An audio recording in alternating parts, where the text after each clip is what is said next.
Oh, hi. Welcome to this week's piece.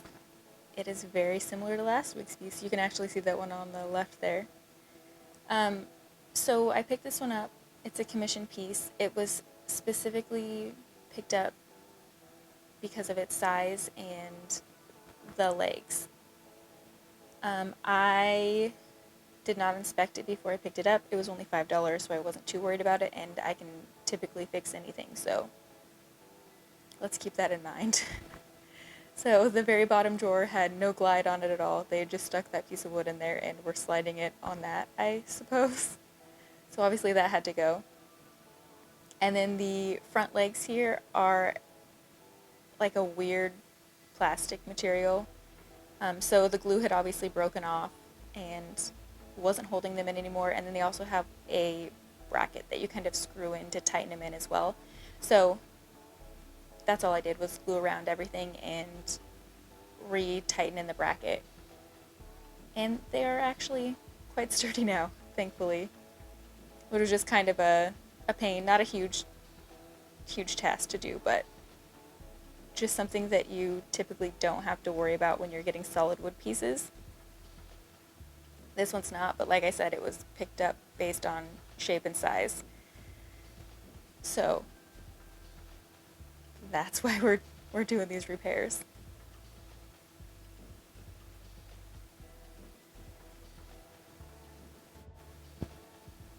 Next we'll be removing the hardware so that we can give this thing a good clean.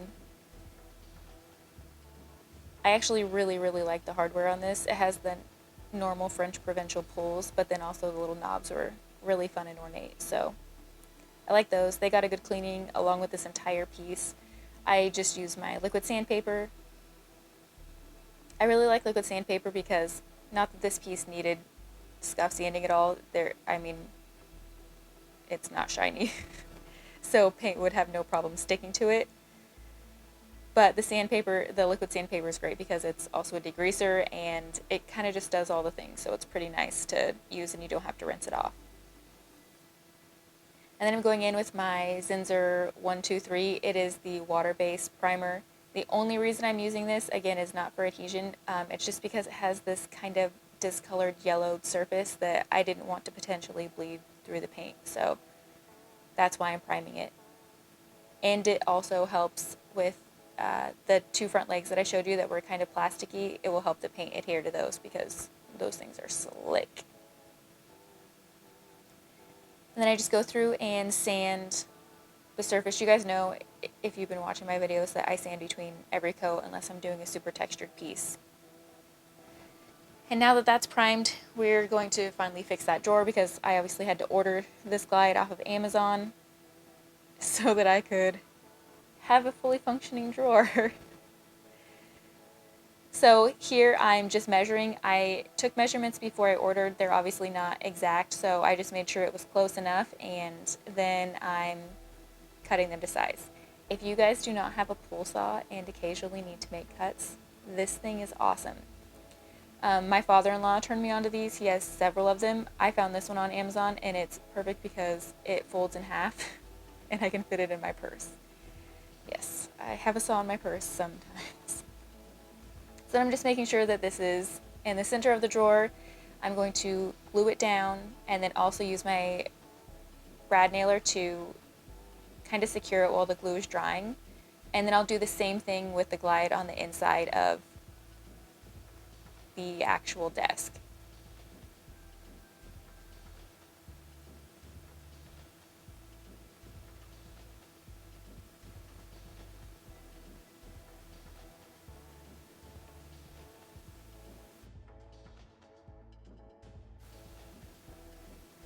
To make sure these glides stay super smooth and nice, I'm going to be taking my Chalk Mountain Hint Blacks and just going over them. This is just raw wood. They haven't had anything on them before, so this just kind of gives your glides a little wiggle room there so that they want to glide really smoothly.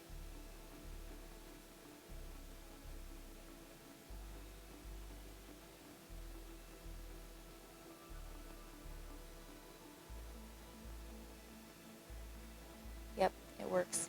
Go team. So that bottom drawer had a hole in it. So I'm going to take the this epoxy. It's like a two-part, feels kind of like clay. You mix it together until it's a solid color. And then I'm just scraping it in with the putty knife here. And then gonna let that harden. Now I'm printing out my papers that I'm going to be using on this piece. This time I opted for tissue paper. It's so, so thin. The flower right there is actually ordered from Zazzle. I already had it in my stash. But this one here that I'm cutting out and the girl there, those are printed on my printer, and I typically do that because I don't like waiting a month for my papers to come in, because I'm impatient. So I like doing these with images on my drawer. You have to be a little careful in how you place them because you want them to come together and look like a full image, so you can't have a lot of gapping in it, and you want to make sure that the focal point of your image is on a good spot on the drawer so that you're not cutting off somebody's face in between the two drawers, if that makes sense. So I'm speeding through this, but you guys have seen me do my tissue paper decoupage enough. I just wanted to show you this part so that you could kind of see how I line up, say if you're putting a person on the drawers, that it looks fine when the drawers are pulled in and out, and you're not cutting across their eyes or nose or anything like that. And this paper is super, super delicate, so I'm actually using a very light amount of poly to apply them, and then when I go over the top, it just smooths it out, and it actually feels like it's part of the piece of furniture. And then I'm not going to do too much in depth on this. I'm just kind of sticking it on, small amount, put it there, and then I'll just keep going in layers to add it. And then to clear off the excess on the drawers, you just use a sanding block or paper, whatever you have, and you can run it down away from the drawer, and then it just comes right off, and then you can take the block and just smooth around the edges to make sure that you have a clean edge. And then you're going to want to go over it with poly yet again, just to keep it nice and stuck on there. So you don't want to put this stuff on drawer sides that touch the side of your dresser. I don't know if I've mentioned that before, but you want to make sure that there's a pretty good gap. And then I just chose these colors out of my selection that kind of go with the paper. And it's going to look crazy at first, and you just kind of have to know that that's going to happen. Know that it's not going to be exactly right, because you have to think the original painting, or I suppose it depends on what image you chose, but they deal in a ton of layers. So you just want to keep layering and layering and layering until you get something that you like. Now initially when I was doing this, it was starting out very light. That's because my base coat is also a light gray. And I'm using pretty bright colors, like this kind of corally pink color is very bright. And then I've got this mustard yellow, which is also very bright. But everything will get toned down with the grays and the browns that I use. So you just are going back and forth, and the colors are mixing together, and you can just kind of watch it slowly unfold. I tried to speed up through most of this so that you can see it and kind of see what I'm doing. And I just tore the tissue paper there, but that's fine. You can actually cover it up with paint. It happens. Like I said, this tissue paper is super, super thin. So it happens. You just kind of go over it and add texture, and there's tons of ways to add texture to this too. So you'll see me kind of I use a damp cloth, and I'll go over and kind of dab it everywhere, and you can actually pull back since the tissue paper has been sealed in with poly. It's not fully dry yet, but especially now that I'm adding more and more water and paint to it, it kind of will reactivate because it hasn't had time to cure yet, but you can actually wipe it back off the image. So you'll see me kind of getting closer and closer into the center of the image, but it's fine. We'll just take the damp cloth and wipe it back, and the image will come back through. But that means you're adding your paint over the top of the image, which will also help it look a little more lived in. So all of this is the first coat. I realize this is long, and I'm sorry, but I wanted you to be able to see kind of the full process of what it looks like as you're going, and how it just looks crazy, but trust the process and you can keep going. And on this one, I was not worried about mixing colors. If my pink got brown on it or yellow or anything like that, I just went with it. You're going back and forth into all these colors. If you're concerned about contaminating your paint pots, you can obviously put them in a different container. I'm clearly not. So I just kind of go with it and I'm fine with it. I keep them as clean as I possibly can, and if I need to like scoop out some color that I got into one that I didn't want, then I'll do that. But typically I don't have a huge issue with it, so I mean, if you do, don't do it this way. There's many, many ways of blending and painting, so you figure out what you like and roll with it. Now I'm starting on the front, and I'm going to speed through this because I don't think you really need to see, because it's harder to blend in a piece of art than it is to just paint over the front.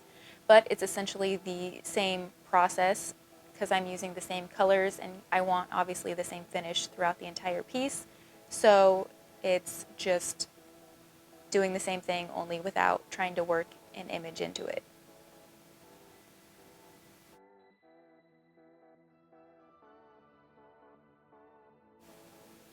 Of course, standing block again. I'm just going over this. This thing is like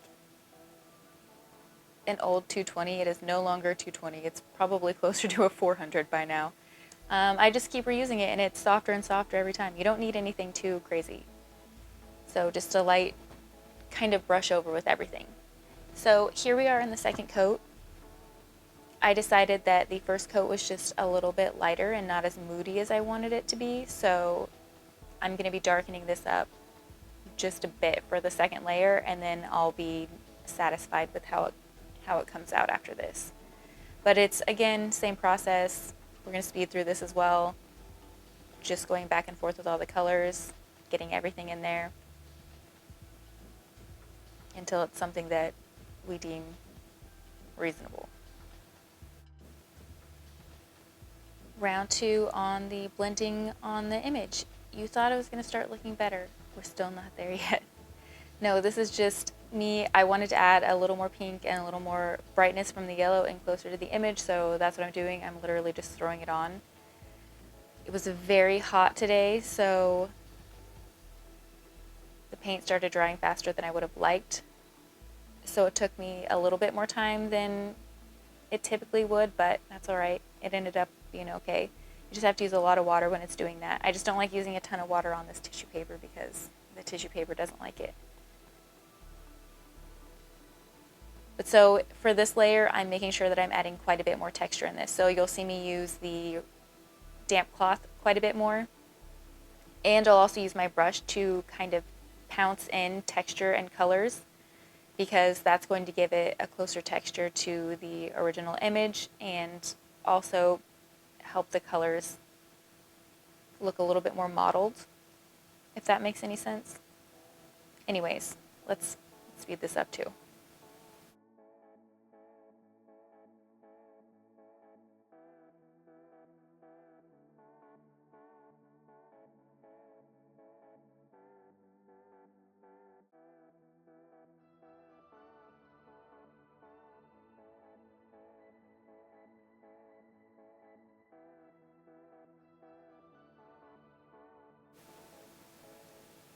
All right, you guys still with me? I promise it's going to be a good one. Totally worth it. So I'm taking my satin poly, and I do mix a little bit of iron gate in it because this is a darker piece. This is going to also be a glaze as well as a sealer. So I have a little bit of the iron gate, and then I'm adding a small amount of a pearl medium, and I'm mixing it together, and it's going to give a ton of shimmer, but very subtly. And then on this, you want to use a very, very fine synthetic brush because you can see brush strokes like crazy in shimmery finishes. If you can spray it. I find that spraying is the best way to do anything shimmery or metallic. I don't have it in me to pull out my sprayer and do that whole setup. And I just really enjoy brushing. So I just use a really fine bristled synthetic brush, and it works beautifully. I didn't have any issues with this at all. You do want to make sure that you get enough on your brush and glide it through, because if you have any skips in it, you will be able to see them. So just make sure you're working in long, smooth strokes on your finishing strokes. When you first get them on there, it's fine if you have a little kind of mess ups, but in your finished strokes, you want those to all work out well. So I just did that to the entire piece, and then I'm going to go around and do a gold. This is like the glazing dust that I used in the last video. It's very similar to that, but just slightly different and not as opaque. And I just did gold accents all the way around because the overall piece is pretty cool. So I'm adding the gold to warm it up a bit. And then the hardware was also spray painted gold. Then I'm going to take my wax and go around the drawer edges just so that there's no sticking or anything, because there's quite a few layers of paint between the frame and the drawers. Oh, I just love the finish on this. I think it's just so pretty. I love looking at it. I really hope you guys stuck with this one because I love it. So we're coming back to that drawer. Now that the epoxy is fully dried, I'm just sanding it smooth.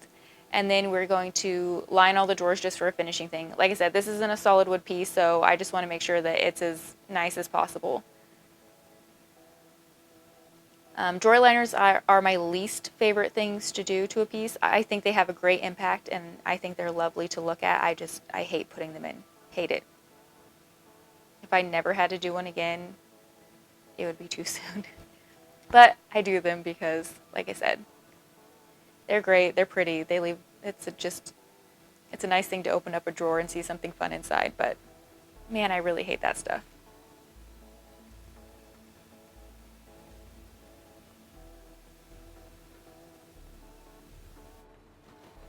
Hi, Taryn here with Elegant Upgrades, and isn't she awesome? So this is a commission piece for my sister-in-law. She needed a dainty style desk to go in her spare room. So as soon as I saw this, I sent her the picture. It was strictly based off of size and honestly the legs, because I typically wouldn't pick up this style of dresser just because it's not solid wood, and I always try and go for solid wood. But this one was just too perfect for what she wanted. So I sent her the picture. She's like, absolutely, get me that piece. So that's what I did. And then of course she said, you do your thing. So we've got my typical things going on with the blended in finish here, but we've got this super fun thing that it just makes me so happy. I've done this a couple other times. One in particular was a wedding gift for one of my cousins. I was I just don't do it as much anymore. I'm a fine art photographer. I take like surreal photos and things like that. So this is my sister-in-law in one of my favorite photos of her. And now, every time she uses it, not that she wouldn't already, but it's just something that we did together, and she'll think of me whenever she is at this little desk. So, it has all the things everywhere. She's extra, so I wanted this piece to be extra. I just feel like it suits her so well. I'm really hoping she loves it because she hasn't seen it yet. But I really think she will. It's very exciting. It's shimmery and blingy and all the things that I just think of when I see her, because she's just such a happy, cute little thing. Yeah, so I quickly want to say, and I know I've said it a million times, especially in my last video, thank you so much. I can't believe the growth my channel is having right now, experiencing. I don't have words for it, and I know it's because of your guys' likes and shares and comments and all of that stuff, and I'm just so thankful, just over the moon about the whole thing. Yeah, okay, so instead of me just all over you, let's get you some photos, and I'll see you guys next week.